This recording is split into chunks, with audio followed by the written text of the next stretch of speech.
सोनार किल्ला म्हणजे golden fort पाहून आलो आणि आता इथे सगळे बाजूलाच आम्ही लगेच उतरलो आणि लगेच आम्ही थंड वगैरे प्यायला घेतलेला आहे। कोणी ज्यूस पितो, कोणी लिंबू पाणी पितो, कोणी लिंबू सोडा पितो। तर हे सगळं आता आम्ही पिहून निघालेलो आहोत लगेच गाईडच्या बरोबर बारी हवेली पाहायला। तर जाता जाता बघू शकता इथे सगळी ही लोक जी मी तुम्हाला सांगितलेलं 4000 लोक राहतात इथे, ही या सगळ्या गल्लोगल्लीमध्ये राहतात आणि त्यांनीच हे सगळे इथे विकण्यासाठी स्टॉल लावलेले आहेत। तर आपला गाईड चाललेला आहे पुढे आणि तो आपल्याला वॉच पण करतो का आपण पाठी आहोत की नाही। तर बघू शकता असे छोटे छोटे स्टॉल लावलेले आहेत आणि भरपूर इकडे जाणारी क्राऊड आहे आणि छान वाटतं हे। आणि या गोष्टींना सगळ्या यूट्यूबवर पाहिलेल्या होत्या, टीव्हीवर पाहिल्या होत्या, म्हणजे प्रत्यक्षात पाहण्यात खरंच हे अप्रतिम वाटतो। तर असं वाटतच नव्हतं, कधी वाटलंच नव्हतं का कधी आपणही अशा गल्लीतून जाणार आहोत आणि आता जाताना असं एवढं मस्त वाटत आहे फ्रेंड्स, तर खरंच खूप छान वाटत आहे। आणि ते सगळ्या आपल्या अशा म्हणजे राजस्थानी पॅटर्नच्या वस्तू मिळतात बघू शकता आणि कोणी घेतो कोणी नाही, पण हे शोसाठी खरंच छान वाटतं पाहण्यासाठी आपल्याला जाता जाता। आणि मस्त आता बोलता बोलता आपण पोहोचलेलो आहोत बारी हवेली आणि बघू शकता असे कपडे वगैरे लावलेले आहेत आणि जास्त करून फॉरेनर कपडे जास्त लावलेले आहेत इथे, फॉरेनर सूट वगैरे लावलेले आहेत आणि फॉरेनर तर खूपच येतात इथे। तर बारी हवेली ही बघू शकता। आता बारी हवेली कशी आहे ते नक्की आपण गाईडकडनं एक्सप्लोर करणार आहोत फ्रेंड्स। तर बारी हवेलीमध्ये म्हणजे कोणत्याही हवेलीमध्ये जाताना बोला किल्ल्यामध्ये जाताना तिकीट पास काढावाच लागतो, तर आम्हालाही आता तिकीट काढायचं आहे। आणि ते बघू शकता असे चमकागर आहेत इथे भरपूर आणि भरपूरच, तर ते आम्हाला पहिला माहीतच नव्हतं, आम्ही इथे खाली उभे होतो आणि नंतर आम्ही व्हिडिओ वगैरे काढलेला आहे। आणि ही हवेली अशी दिसते ना, इथेच बाजूलाच इथे पटोला हवेली सुद्धा आहे। तर ही हवेली त्या हवेलीमध्ये थोडंसं डिफरंट आहेच, पण काही नाही। आणि ही हवेली बघा केवढी जुनी आहे, पण खरंच अप्रतिम आहे। त्या काळातली हवेली म्हणजे काय बघूच नाही शकत, त्या काळामध्ये म्हणजे 60-70 वर्षापूर्वीची 100 वर्षापूर्वीच्या अगोदरची ही हवेली आहे। त्या टायमाला आपल्या लोकांना रहण्यासाठी व्यवस्थित काड्याकोड्यांची घरं सुद्धा नव्हती। हमारे राजस्थान में सबसे ज्यादा शेखावाटी क्षेत्र के अंदर हवेलियां हैं। वहाँ की हवेलियां और जैसलमेर और बीकानेर की हवेलियों में थोड़ा अंतर है, यानी यहाँ की हवेलियों के अंदर बालकनी झरोखे, बारीक नक्काशीदार झरोखे, ये जैसलमेर की पहचान है। और शेखावाटी के अंदर जो हवेलियां है वो भित्ति चित्रण है, यानी उसको बोलते हैं ओपन आर्ट गैलरी। अब ये जो आप देख रहे हो ये राजा का दरबार का फोटो है जवाहर सिंह का, जब भारत देश आजाद हुआ था। ये वही गणगौर का जो अभी मैंने बताया था आपको, और ये राजा जवाहर सिंह। तो ये हवेली है राजा के राजगुरु की हवेली, जिनका नाम था बलिदान जी व्यास। आज से 1950 से जो पहले हवेलियां बनी थी उसको हेरिटेज में घोषित किया जाता है। तो ये पहले तो इसमें घर था, लोग रह रहे थे, बाद में इसको म्यूजियम में कन्वर्ट कर दिया, यानी अभी संग्रहालय है। इसमें आप पगड़ी वगैरह लगा के फोटोग्राफी कर सकते हो। कल्चरल म्यूजियम में पूरा सिटी का ऊपर से व्यू भी दिखेगा, बढ़िया आपकी फोटोग्राफी भी हो जाएगी। तो अंदर जाइए, आप पगड़ी लगा।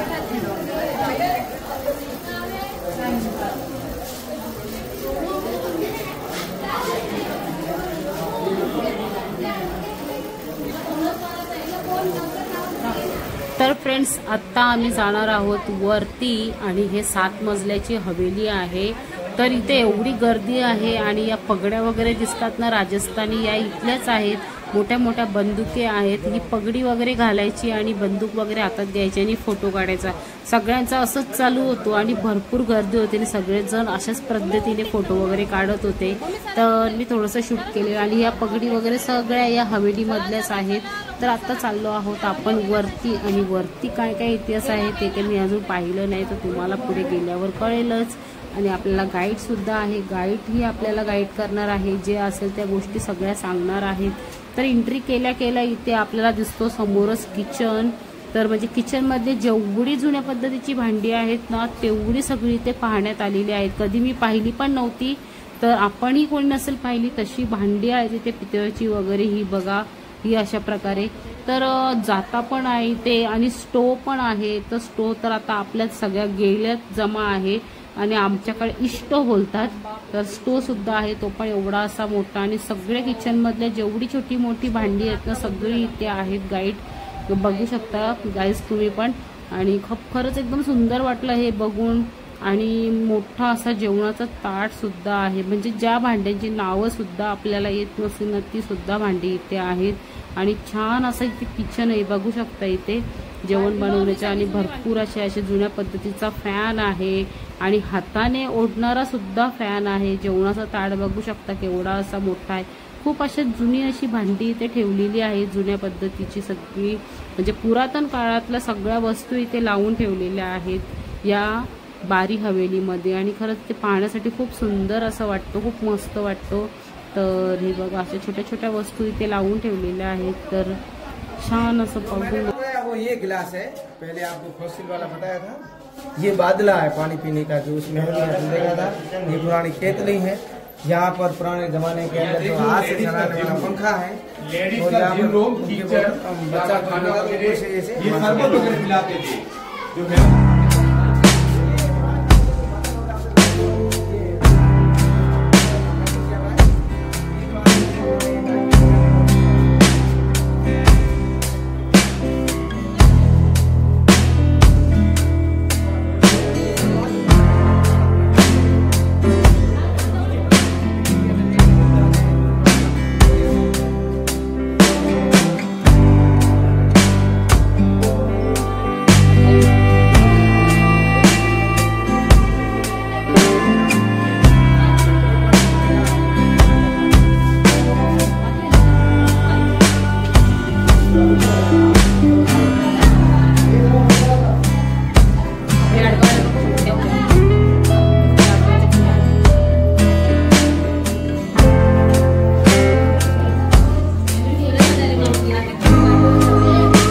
बाहरी चीजों के माध्यम अंदर मसला होता महंगा है अंदर किले के अंदर किले के अंदर सब महंगा है काला होता है चलो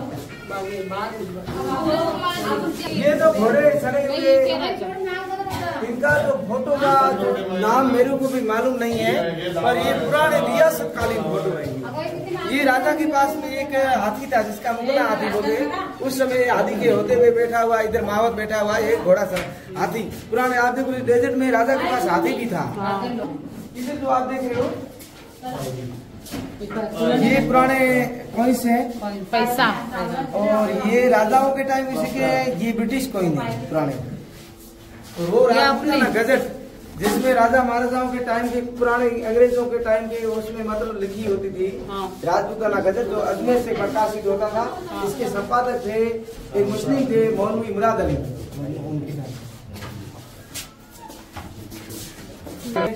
मंदिरा है, ये आयरन, और ये सिंधी सारंगी है। अब वाला स्क्रीन, ये एक आधा, दो आधा, तीन आधा, ठीक है। सोना और सिल्वर को ये पॉइंट राजा के समय चलने वाला टुकड़े की स्पॉट पर भी लोकल लागेल।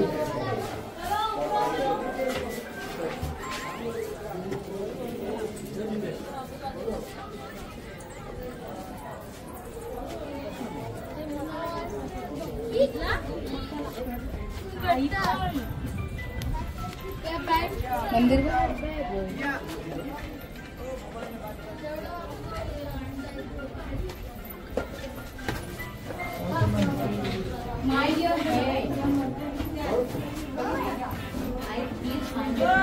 थोडे पुरात घालते, एका साईडला घोडा, एका साईडला पूछ असा आहे, मग कशी होता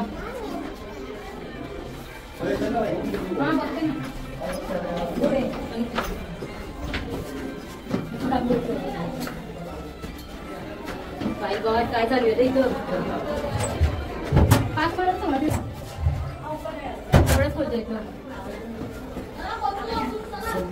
तर फ्रेंड्स अशी आहे ही बारी हवेली। तर कशी वाटली तुम्हाला या बारी हवेलीचा इतिहास?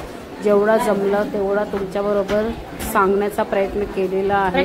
आणि कशा छोट्या छोट्या खिडक्या आहेत बघू शकता, आणि खरंच मस्त या हवेलीत सुद्धा गारवा आहे आणि खरंच मस्त आहे। पण इथल्या पायऱ्या खूप अशा भयंकर उंच आहेत आणि एकदम छोटे छोटे आहेत, कारण इथे असं बोलतात का दुसऱ्यांनी कोणी एंट्री नाही केली पाहिजे। आणि आता बघा अख्खा क्राऊड केलेला आहे आणि पुढे इथे तोफ होती, त्याचा व्हिडिओ काय मी शूट नाही केला कारण खूप थकलेलो होतो। तोफ वगैरे बघून आम्ही आता उतरलो खाली आणि खूप असं म्हणजे फिसलन होती, पडण्यासारखं होतं, त्याच्यामुळे मग ही बघा पुढे इथे तोफ आहे इथे। आणि आता आपण पोचलो सोनार किल्ल्याच्या बाहेरच्या रस्त्याकडे जाण्यासाठी। तर असा हा सोनार किल्ला होता। तुम्हाला कसा वाटला नक्की कमेंट्स करून सांगा फ्रेंड्स। आम्हाला तर आणि तुम्हाला आवडला असेलच ना, नक्की कमेंट्स करून सांगा फ्रेंड्स।